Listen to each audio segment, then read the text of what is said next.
Hello mga ka-legit Davercats, Miss Carmina Villaruel, abay sumama ang loob sa mga nangyari sa kanyang kambal na si Cassie at si Mabi. At sino nga ba ang bisita? Special guest ng Eat Bulaga, kani-kanina lang ang lahat na yan. But before that, if you haven't subscribed yet to my YouTube channel, please don't forget to like, share, and subscribe at hit mo na rin ang notification bell for more showbiz updates. Bago tayo magsimula sa ating updates for today's video, nais ko po muna magpasalamat sa lahat ng mga legit viewers, subscribers at ang lahat ng mga legit na nagmamahal at sumusubaybay sa lahat ng ating mga updates. Maraming salamat po. And for today's video, ito na nga pag-usapan natin dahil kanina po ay talaga namang sobrang happy ng lahat ng mga legit Davercats at ipinost po nila ito sa Facebook page ng TBJ kung saan winelcome si Mochi, si Baby Mochi na bunsong anak po ni Bossing nadalaw po sa studio. This is gonna be the first time na tumungtong ng studio si Baby Mochi. Kasama nito ang kanyang kapatid na si Baby Tali. Ayan. So complete family po yung Soto dahil nandiyan po si Poleng, si Baby Mochi at ang kanyang bunsong anak na si Baby Mochi at si Tali at nakita natin na talagang sobrang tulog lang ng tulog si Baby.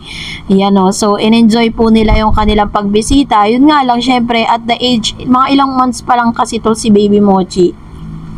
Kaya sobrang ang kanyang ginagawa ngayon, kain, tulog, dede, tsaka tulog. So ganun talaga mga babies. So siguro isa na rin to sa way para po talagang ipakilala na rin siya formally sa lahat ng mga legit Davercats natin And of course, kanina po ay natanghayan na rin natin yung pinakabagong segment ng Eat Bulaga, ang That's My B. Nung nakita ko po yun sa TBJ Facebook page, ang akala ko, that's my boy. 'Di ba? Yun pala, that's my boyfriend. So, kanina lang po inintroduce nila yun sa public. Kaso nga lang, parang may mga nagko-comment po sa comment section kanina na hindi sila natuwa, na parang mas niramihan or kinontian yung oras dun sa barangay. Sabi nila yun na lang daw nga yung pinakamasayang segment. Bakit daw iniklian pa?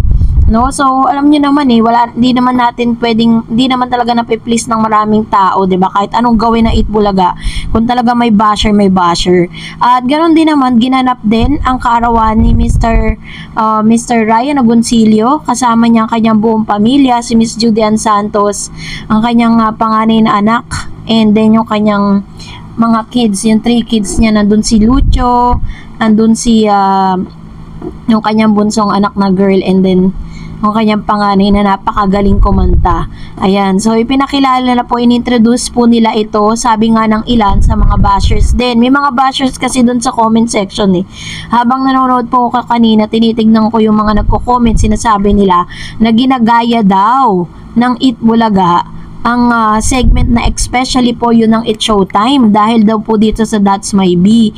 Kung titingnan naman po natin, magkaiba naman po ng pattern, 'di ba? Sa kanila, hindi naman sila yung talagang nag-search hindi naman nag-search, kumbaga, kinukwento lang nila yung kanilang naging parang relationship, at the same time yung lalaki yung nagpapakita ng talent. Kaya napaka laking pagkakaiba sa especially for you. So ang lang natin, ang pinaka inaasahan lang natin na dapat talagang kagatin ng mga manonood, 'di ba? Para at least yun yung pinakabago nilang segment na mapapanood natin sa Eat Bulaga. That's My B, that's my boyfriend.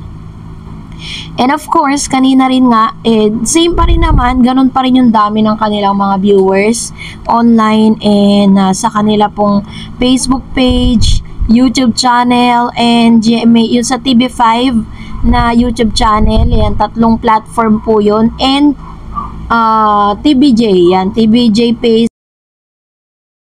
And now, let's talk about our topic for today's video, kung saan itong si Miss Carmina Villaruel ay at ang kanyang mga anak na si Cassie at si Mabi ay nagte-trending ngayon dahil po sa isang issue na kinabibilangan ng kanyang anak na si Cassie. Dahil po, kung matatandaan ninyo, si Cassie at si Mabi po ay isa sa mga na-kick off. Doon po kasabay ng pag-kick off ng tahanang pinakamasaya na napapanood natin doon nakatapat po ng Itbulaga. So kasabay nga nito ay nagte-trending at pinag-uusapan ngayon sa lahat ng social media platform ang paglalabas ng statement ng isa sa mga It's Showtime hosts patungkol sa tunay na estado ng relasyon nito. Sabi dito, finally, Darren Espanto finally clarified the real score between him and Cassie Legaspi, who is said he is best friend with a kind of bond not a lot of people would understand. So, ganun niya ni Espanto or Darren Espanto reiterated his platonic relationship with Legaspi in a TV Patrol interview aired last Monday, April 8, when asked about the real score between them. Pero kung titignan po ninyo sila, kung panonoorin po ninyo sila doon po sa nasabing mga videos, previous videos nila, sobrang sweet at alam mo talaga na merong label yung kanilang relationship. Sabi niya, sabi ni Darren, makulit sila, sabi namin, best friend lang kami ni Cassie, best friend talaga. People are too nosy, Cassie and I are best friend. We're just friends, we're just best friend, it's something a lot of people won't get, he said. The singer-host admitted hard to delve deeper into his friendship in a way that outsider would understand, but he nonetheless stressed they have love for each other. Hindi ko alam paano ko explain, pero syempre nandun ang pagmamahal namin para sa isa't isa. I don't know how to explain this, but of course our love is there for each other, sabi niya. When asked if Spando and Cassie are open to taking their relationship to the next level, he briefly said it's not the right time. Not right now, sabi niya. So dahil po dun sa mga sinabi netong si Mr. Darren Espanto, ito po ay nag-spread out dito po sa social media at may mga cryptic post po itong si Miss Carmina Villaruel dito po sa kanyang IG. Espanto and Legaspi, known together as Casren, have been straightforward about their friendship on a multiple occasion. In a press conference for the Metro Manila Film Festival MMFF 2023 entry, when I met you in Tokyo, they admit their relationship is special, but there's nothing more between them.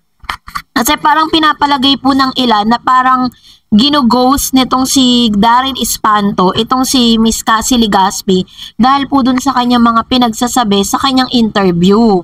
So parang doon pa lang, parang hindi na unawaan or parang hindi na intindihan ng mga magulang nitong si Miss Carmina na parang may something special na sa kanilang dalawa, pero idininay ni Darren ito sa publiko. Na bagay na syempre as a parent, siya po yung nasaktan for Cassie at siya po yung nagpo-post ng iba't ibang cryptic post na sinasabi ng ilan na para kay Darren Espanto, no? Parang ang nararamdaman ngayon ni Miss Carmina is parang sunod-sunod yung dagok na dumarating sa kanyang kambal. Kaya talagang syempre as a mother, siya po talaga yung nagtatanggol for their children. So kayo po, ano pong saloobin ninyo patungkol dito? Comment down below. And that's it for today. For more videos and updates, please don't forget to like and subscribe. And please don't forget to follow my Facebook page, Dar Eds TV. God bless everyone.